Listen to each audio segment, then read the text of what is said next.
Hello guys! Welcome to my channel. So, nandito na naman tayo para mapagbigay ng panibagong content. So, panibago ito guys. Sagutin lang natin yung isang nag-comment sa FB natin or sa channel natin. Sabi niya, kung tayo ba ay magpapalit ng from DL STR to DL CHA, mag-change class pa ba? So, ito, sagutin na natin yan guys.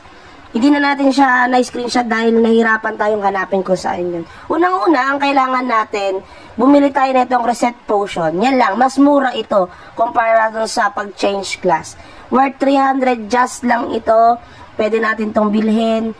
Tayo ay makakapag-change na agad ng ating class.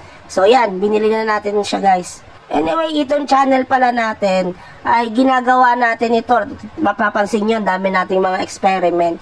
Ito kasi ay guide para doon sa mga players natin na gustong gawin yung isang bagay pero hindi nila ito magawa dahil nag-aalangan sila kasi sayang naman yung gastos. So, nandito na tayo guys. Nag-reset na tayo ng ating stats. So, kinilik natin yan. Pag kinilik natin yan, papipiliin tayo kung tayo ba ay DL CHA or DL STR. So, previously tayo ay DL CHA. Papalit naman tayo ng DL STR dahil gusto naman natin siyang subukan bago tayo mag-change class ulit kapag dumating yung Grow Lancer na character dito sa MU Monarch. So, susubukan din natin siya para kahit papano magkaroon tayo ng idea kung ano ba ang Grow Lancer. Anyway, panibagong video naman yan.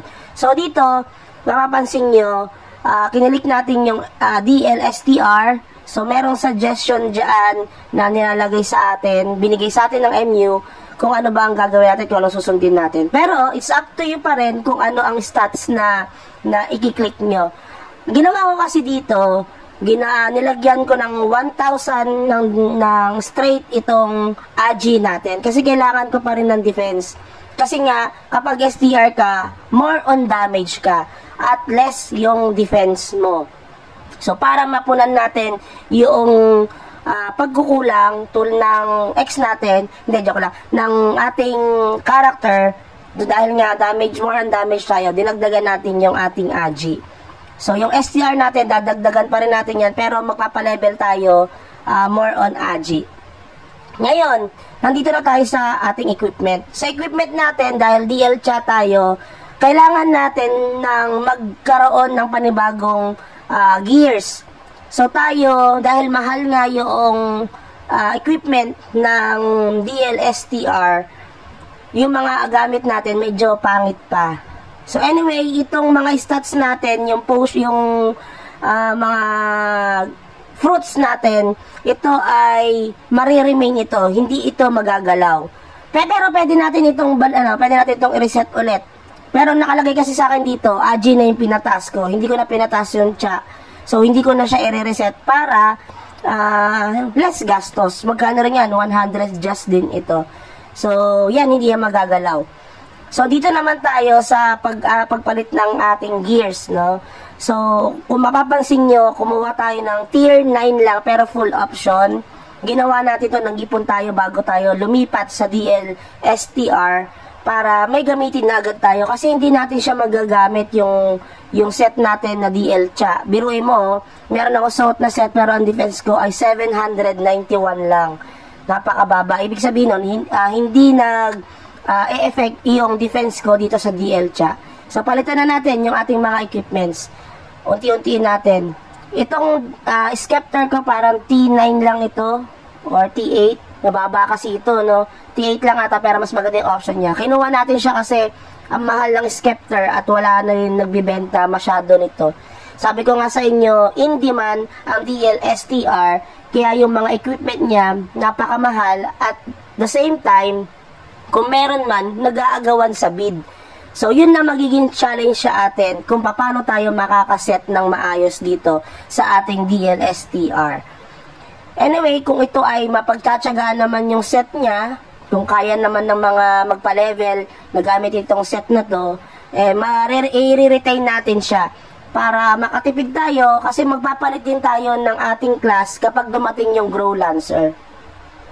So, yan na. Unti-unti natin nilalagay yung ating equipments. So, mapapansin nyo, tumataas na yung defense natin at the same time yung ating attack. So, yun yung pinaka, kinagandahan dito sa pagpalit ng ating from DL Cha to DL STR. Yung ating mastery naman, yung master talent, mariremain lang siya. Pero, dahil tayo ay STR, tatanggalin natin yan. Hindi tayo magre-remain dyan sa CMD dahil nga yan ay pang tank or pang defense or pang guardian na DL. So, hindi tayo doon para mas mapakinabangan natin yung option nitong ating DL STR. Magpapalit tayo ng bravery. So, magkano lang yan? 150 lang yan. Pag in-enable nyo na yan, na-activate na yung bravery natin, magsiswitch na yan. So, yung ating points, hindi na siya, mababalik siya kung ano yung points natin sa CMD. So, hindi na tayo magagastos ng panibagong 300 for the reset of the stat points nitong ating master talent. So, mas mura siya, 150 lang, marireset na natin yung ating class. Master talent, I mean. Ngayon, patataasin na natin siya. Hindi ko kasi masyadong alam itong sa minimum and maximum weapon. So, hindi natin siya patataasin. At the same time, yung ating weapon kasi ay pangit or mababa yung tier niya. So, hindi natin siya patataasin. Ang patataasin natin dito, yung isa, nakalimutan ko ng pangalan nun. Pero ito, kukunin natin tong skills na to dahil maganda tong skills na to. Yung 5% na bawas sa buhay natin, then 450 ata yung damage nito. So, medyo maliit kasi dito sa ating screen, pero makikita nyo dyan sa ating video. Itong hit up, no, yan ay patataasin natin kasi more on attack yan. So, para mas mapakinabangan natin itong bravery, yan ang i-upgrade natin compare doon sa dalawa sa minimum and maximum na weapon up. So, ayan, nakikita nyo, pinapataas na natin siya. At the same time, kasi may mga requirements itong pag-level up ng ating skills, master talent skills. So, i-up lang natin siya ng i-up hanggang sa ma-reach natin yung required level niya para ma-upgrade naman natin yung iba nating mga mga skills. Dito, patataasin natin yung combo damage. No, yan yung mas pa-priority natin dahil nga medyo kailangan malakas ang damage natin pag tayo nagko-combo at meron tayong remedy dito. Yung pagpapabilis ng cast ng ating combo, yung combo heart. No, pwede tayong bumili niya 15,000 lang sa amin dito, yung combo heart. Then the rest kayo nang bahala kung paano niyo palalakasin yung character niyo. Nasa diskarte niyo na yan. So, yun lang, sana may natutunan kayo, guys. Kung umabot kayo sa video na to, paki-like and share and also subscribe na rin sa ating channel. And have a good day. Bye-bye!